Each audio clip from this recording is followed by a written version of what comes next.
Genio Digital TV, en este tu programa Ecos de la Historia, en donde en nombre de nuestro director, el licenciado Tomás García Solís, te damos un abrazo navideño, esperando que disfrutes de las posadas y tengas una hermosa Nochebuena y una mejor Navidad.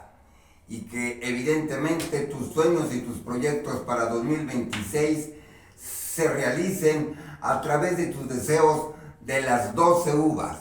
Las 12 uvas como los 12 trabajos de Hércules que esta mañana tenemos el gusto de avanzar en esta serie y entraremos en el quinto trabajo.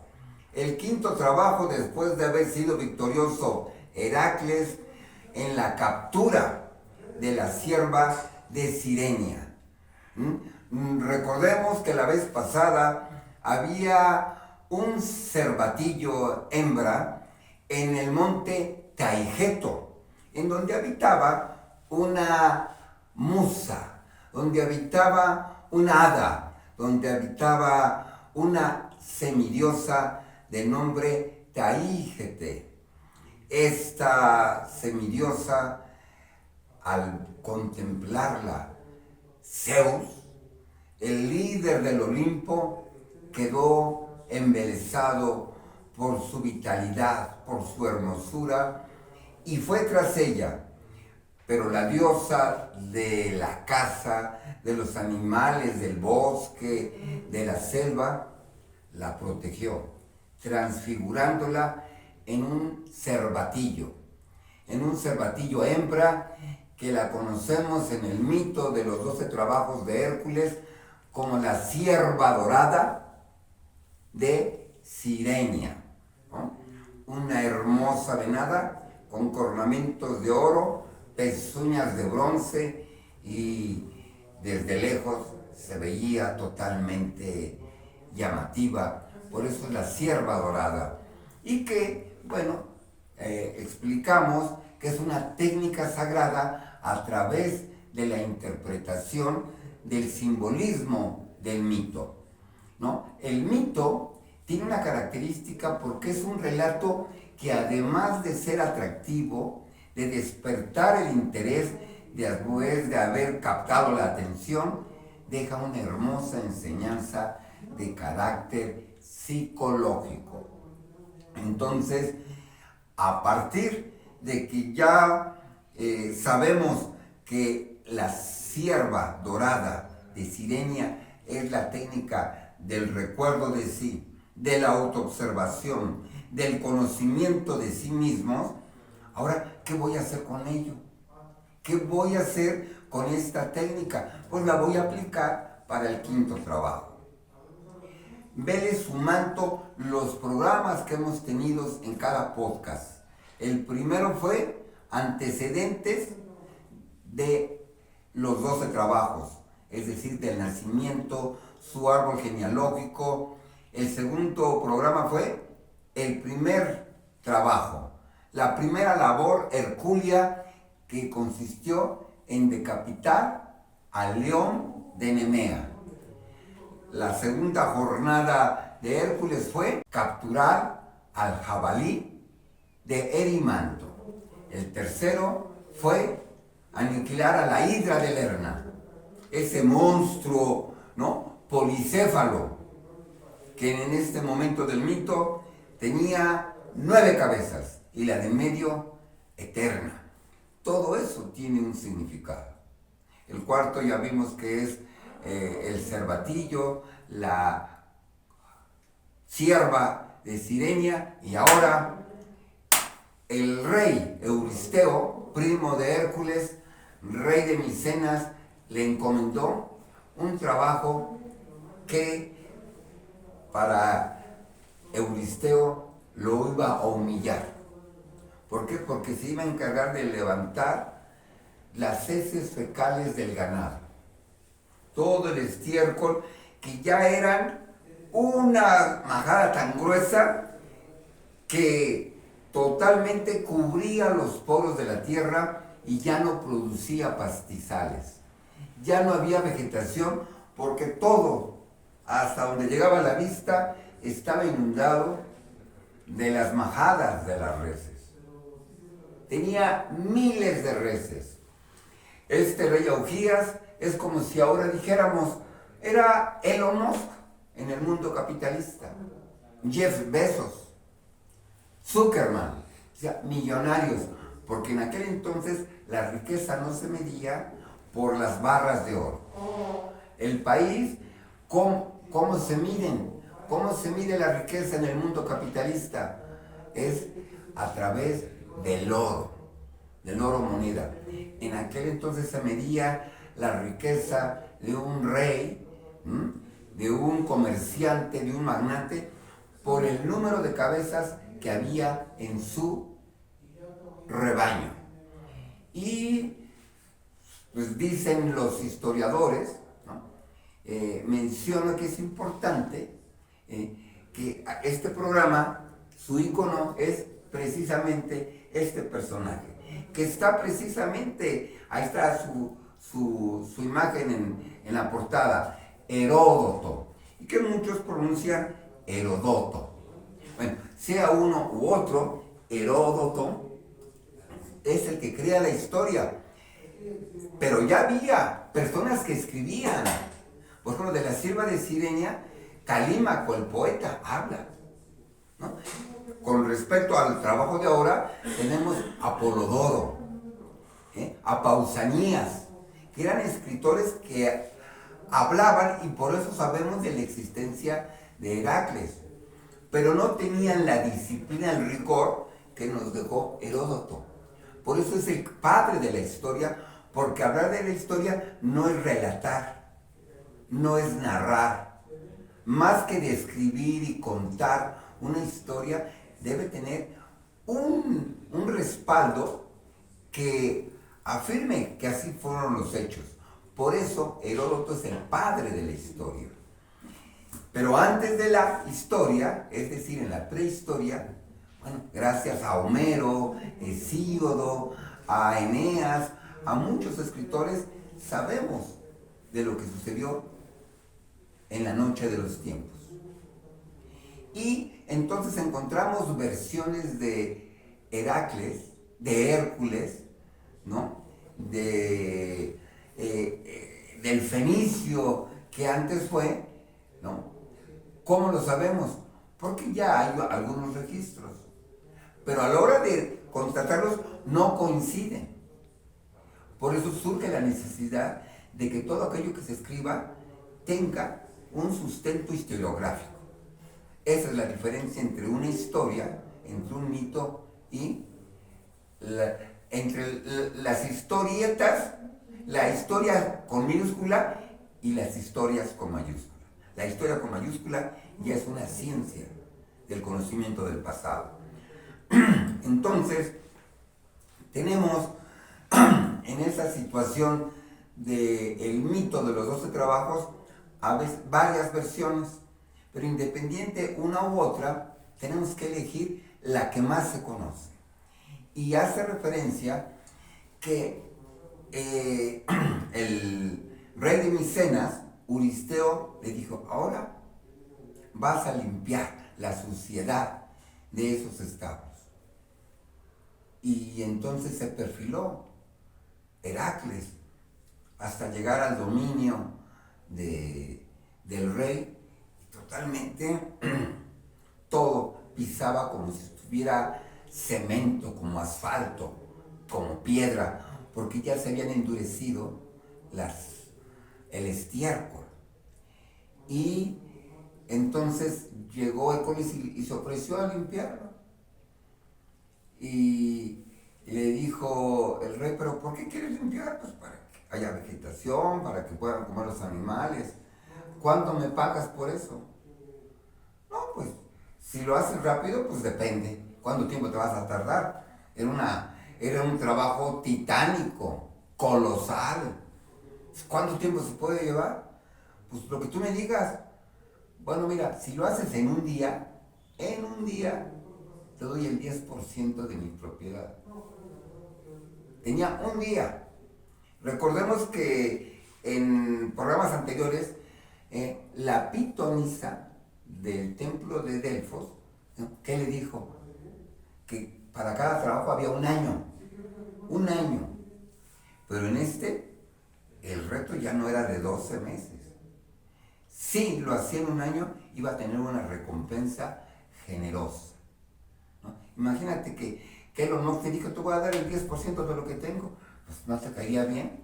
Bueno, pues así, fue muy atractivo para Hércules. Y empezó a planear, se quedaba observando, y iba acompañado de Iolao. ¿Quién es Iolao? Su sobrino, que le servía como escudero.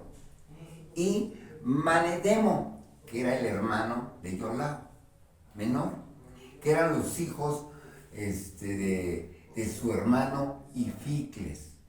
Recuerda que Heracles fue hermano gemelo. En su alumbramiento, en el parto, nació él y su hermano Ificles. Ya para ese entonces, su hermano ya tenía 2 hijos y le sirvieron de escudero en este trabajo. Entonces, como sus asesores le sugirieron mientras estaban contemplando cómo hacer ese trabajo en un día, se percataron que había 2 corrientes acuíferas, 2 vertientes, el río Alfeo y el río Peneo, ¿no? En la geografía de los atlas antiguos los podemos localizar. Son ríos con buen caudal y lo que sus sobrinos, es decir, ¿cómo se llaman? Iolao, Menedemo. Lo repito varias veces porque a veces no son comunes estos nombres. Pero conforme vamos yendo de historia en historia, nos vamos a ir acostumbrando al nombre de Euristeo, al nombre de ciertos lugares. ¿Quién fue la mamá? Agmena. ¿Quién fue el papá? Euristeo. No. Fue Anfitrión. El primo fue Euristeo. Bueno, entonces, resulta ser que Iolao y Manedemo le dicen, mira, ¿por qué no cavas, ¿no? una fuente para desviar los ríos? Y entonces se va a anegar, ¿no? Y al empantanarse se va a resplandecer. Porque realmente está duro. Las majaras se ponen como piedra, como roca. Y una pala, pues no. O un pico, pues no logran.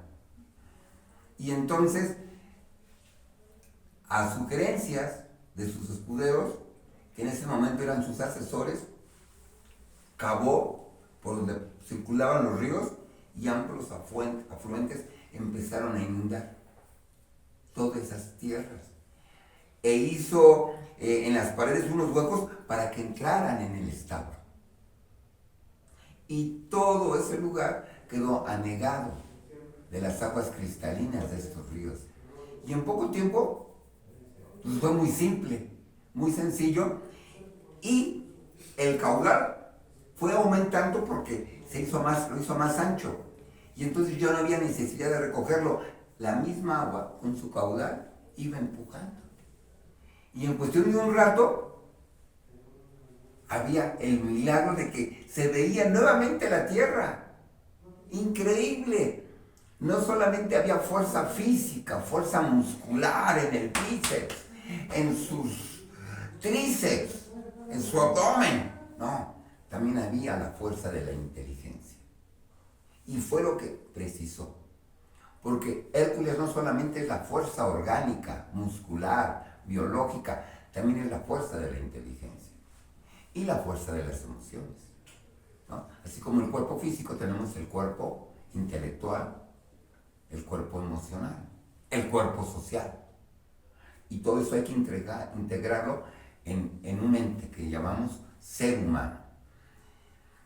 Y al quedar cumplida la misión de una manera tan fabulosa, pues el rey Augías, que tenía muchas propiedades, no fácilmente te desprendes, ¿no? Imagínate que tú te desprendas de lo que tienes, el 10% de lo que tienes, no fácilmente. Y el rey Augías empezó a negarse a pagarlo. No, yo no quería ir a negarlo. Dice, ¿cómo no? Estuvo de testigo tu hijo, Fileo. A ver, llama a tu hijo. Llegó y el pequeño dice, ¿recuerdas? Le pregunta, dice Hércules, que estuvimos y esto. Sí, sí. Ya ves, tu propio hijo lo dice. Y se fueron a tribunales. Recordemos que en Atenas nace la democracia. Nace en donde hubo abogados por primera vez. En Grecia, en Atenas. No se llamaban abogados. Ah, mira, ahorita que estamos precisamente en esta cabina, vienen muchos abogados. ¿Cómo nace la abogacía? Eran logógrafos, no se llamaban licenciados, se llamaban logógrafos, y se llamaba Sócrates, Demóstenes. Parece que Lisístrato fue el primero, pero no eran abogados defensores ni fiscales como están en este momento, sino que escribían la defensoría, y entonces el cliente, el que tenía el problema, les daba lectura, pero como no sabían de derecho, entonces estos logógrafos lo redactaban muy claramente y cada cliente le daba lectura ante el tribunal, ante el juez, para su defensa. Fíjate, por eso Grecia es cuna de muchas actividades que hay en Occidente. Lo menciono porque precisamente en esta cabina llegan muchos temas de derecho, de mucha naturaleza, derecho constitucional, laboral, mercantil, procesal, penal, civil, todas las ramas del derecho. Y si continúas en esta programación de Genio Digital TV, va a haber muchas temáticas de derecho, porque aquí tenemos muchos amigos licenciados en derecho. Bueno, pero continuando con nuestra historia, fíjate, qué hermoso en esta historia que nos está narrando una lección de vida de carácter psicológico. ¿Por qué en la antigüedad se enseñaba, ¿no?, la paideia en Grecia? El método pedagógico para enseñar no es como actualmente a los chicos que van al sistema escolarizado, que tú y yo y todos sabemos cómo nos enseñaron. Estás en una aula, hay un pizarrón en donde está un profesor, te escribe, los alumnos copian, y ahora en esta era digital toman fotografías y todo lo archivan en un USB. Bueno, en aquel entonces el USB era neurológico, la memoria era cerebral, y para recordar existía la mnemotecnia de los mitos. Y entonces a través del mito se narra un suceso, un incidente de los héroes de la antigüedad. Y entonces el niño, el adolescente, el joven, la persona que escuchaba, lo repetía. Pero los personajes, el lugar geográfico, eran representaciones simbólicas de una lección. A ese método se llama escuelas mistéricas. Mistéricas es a través de símbolos y representaciones que se escenificaban a través de actores. Esa es la escuela mistérica. Bueno, los trabajos de Hércules tenían una representación teatral. Por eso eran escuelas mistéricas. Pitágoras, allá en la escuela de Crotona, donde hizo su instituto, tenía 12 niveles. Es como si dijeras en la UNAM o cualquier universidad, la carrera de médico dura 6 años en 12 semestres. Bueno, así era Pitágoras. Los daba en 12 niveles y cada nivel representaba un trabajo de las jornadas de Hércules, fíjate. Bueno, y a través de ello se va dando una enseñanza. Se va dando una enseñanza que es más fácil recordarla que olvidarla. Bueno, ahorita ya te comenté cuál era el problema, la suciedad que había en torno al palacio del rey Augías y cómo hace una profilaxis que deja totalmente cambiada esa zona, porque ya llevaba 30 años el ganado. ¿Sabes lo que son 3 décadas sin hacer limpieza? En tu casa no limpies tu recámara 30 años, ¿cómo va a quedar? ¿Cómo va a estar? Ahora imagínate esa zona lleno de ganado. Bueno, Hércules lo transformó. sin hacerlo con sus músculos, lo hizo con su inteligencia. Y entonces, ¿qué nos está diciendo este proceso? Que hay personas que representa el rey Augías. El rey Augías soy yo. Cada uno de nosotros somos rey de nuestro palacio. Y tenemos un palacio, un castillo, que es pues es mi cuerpo, ¿no? Esto se llama, es donde yo vivo. El rey donde vive, pues en su palacio. Por ejemplo, yo me llamo Enrique. Es de origen germánico la palabra Enrique. ¿Sabes qué significa Enrique de la etimología germana al español? Emperador. Es la etimología. Quien se llama Enrique es el dueño de su hogar. Bueno, entonces cada quien, tú que me estás escuchando o me estás viendo, mira, tú eres el emperador de este reino.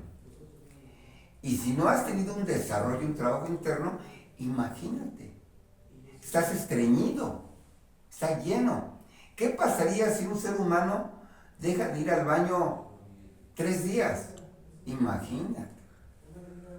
¿Cómo va a estar todo el sistema digestivo? Hay que hacer algo, no se puede permanecer. Bueno, el metabolismo de la riqueza del rey Augías estaba estancada. Las cosas hay que moverlas. ¿Cómo nos dicen? Tu recámara, cámbiala, muéveles de lugares para que haya movimiento. La economía de un país, en la política no puede haber dictaduras, ¿no? Tiene que haber cambios. Bueno, ahí llevaba 30 años, que son muchos. Y entonces, lo que hay que hacer es empezar a remover, porque ¿qué encontramos dentro de un rey, de tu reino, en el tuyo? Pues muchas veces lo que se carga con mucho tiempo atrás se llaman rencores, resentimientos, culpas, heridas emocionales que vamos cargando desde la tierna infancia, desde la niñez. Y una herida que se trae desde pequeño, como la herida de abandono, de rechazo, de humillación, de traición, de justicia, se transforma en una cicatriz psicológica.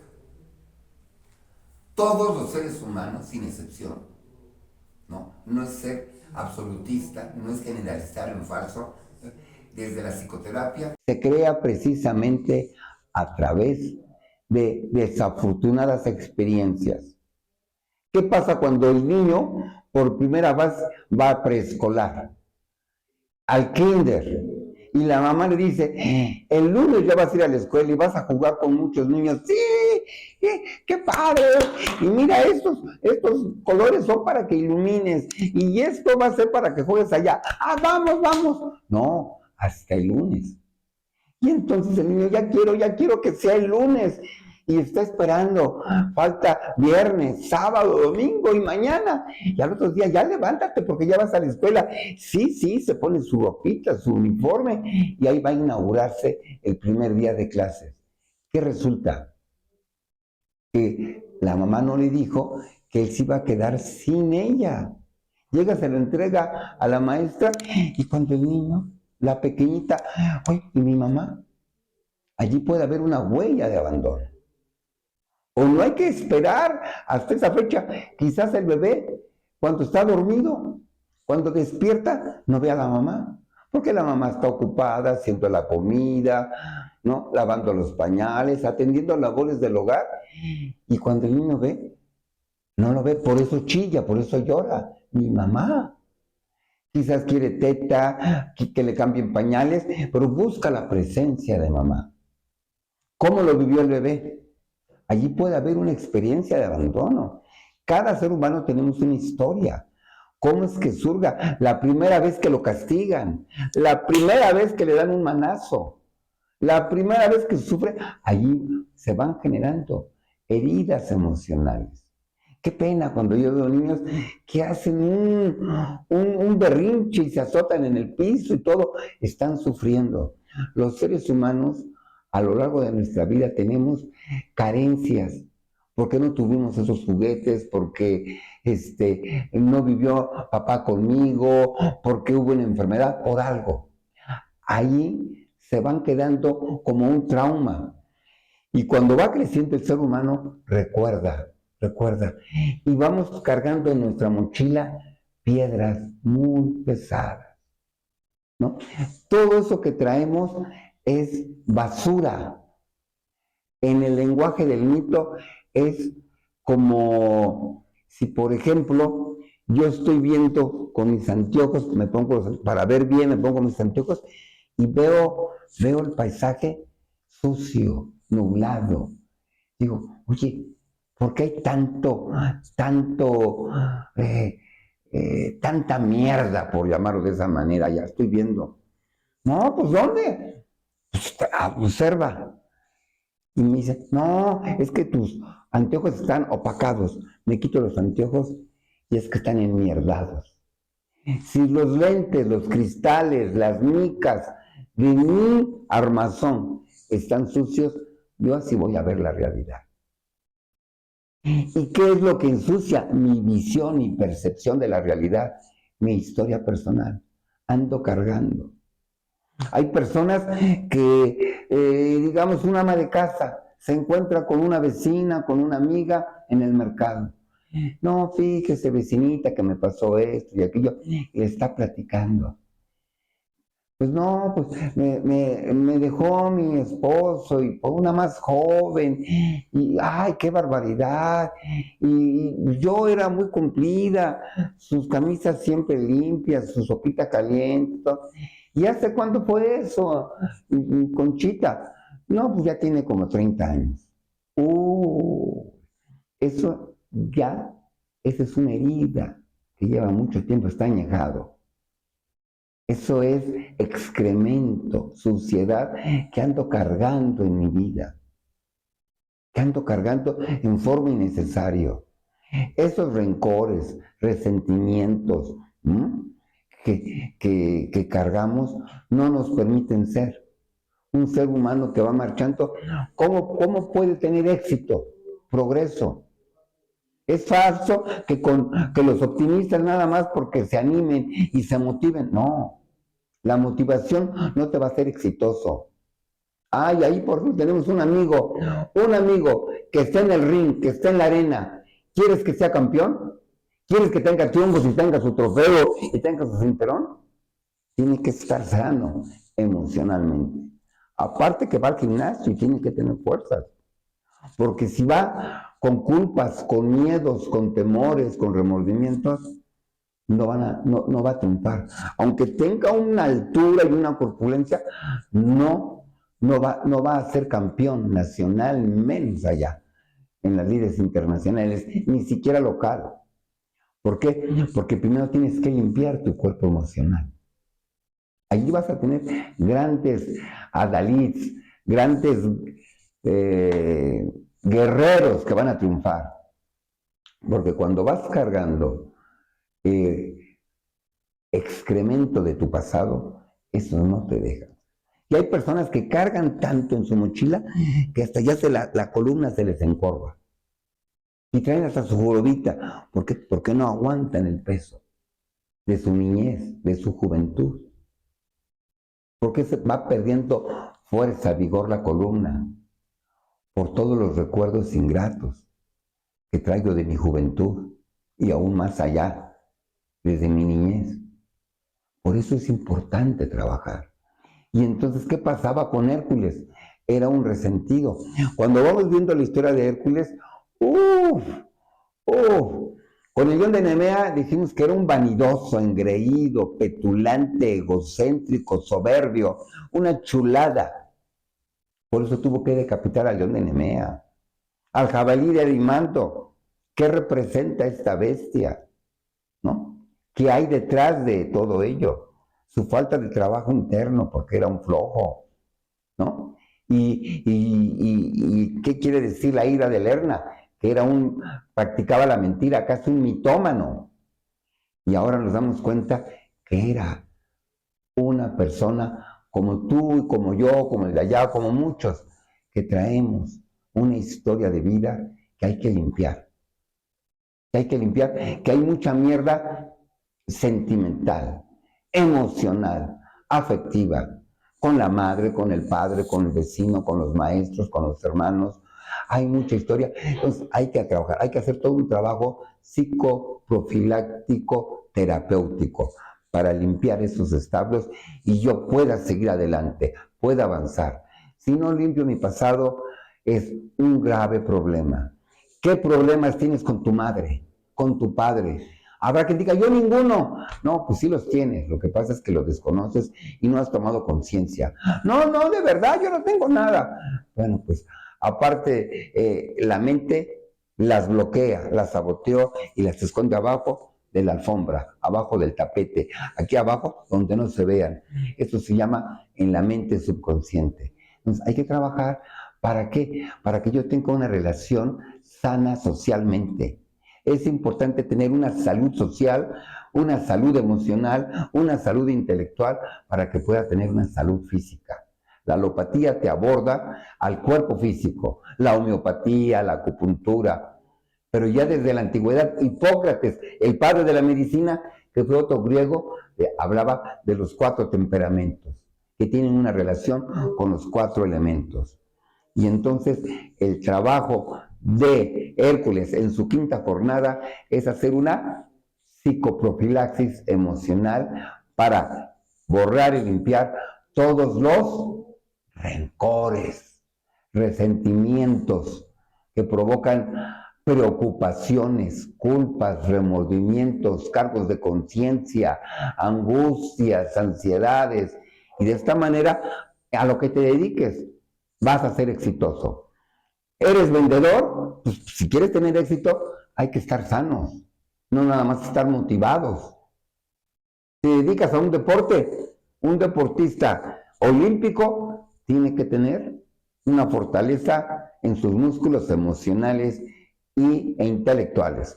Por ello, nos vemos al siguiente trabajo, que va a ser el 6º, que consiste precisamente en exterminar las aves de Estinfalia. Vamos a ver quiénes son y en qué consiste mi trabajo. Por lo pronto, esta mañana, a través de este programa de El Genio Digital TV, nos despedimos, te damos que tengas hermosas posadas y nos vemos para el siguiente número, para que en plena Nochebuena, Navidad, por aquí nos encontramos y te damos un abrazo de la Natividad. Hasta la vista.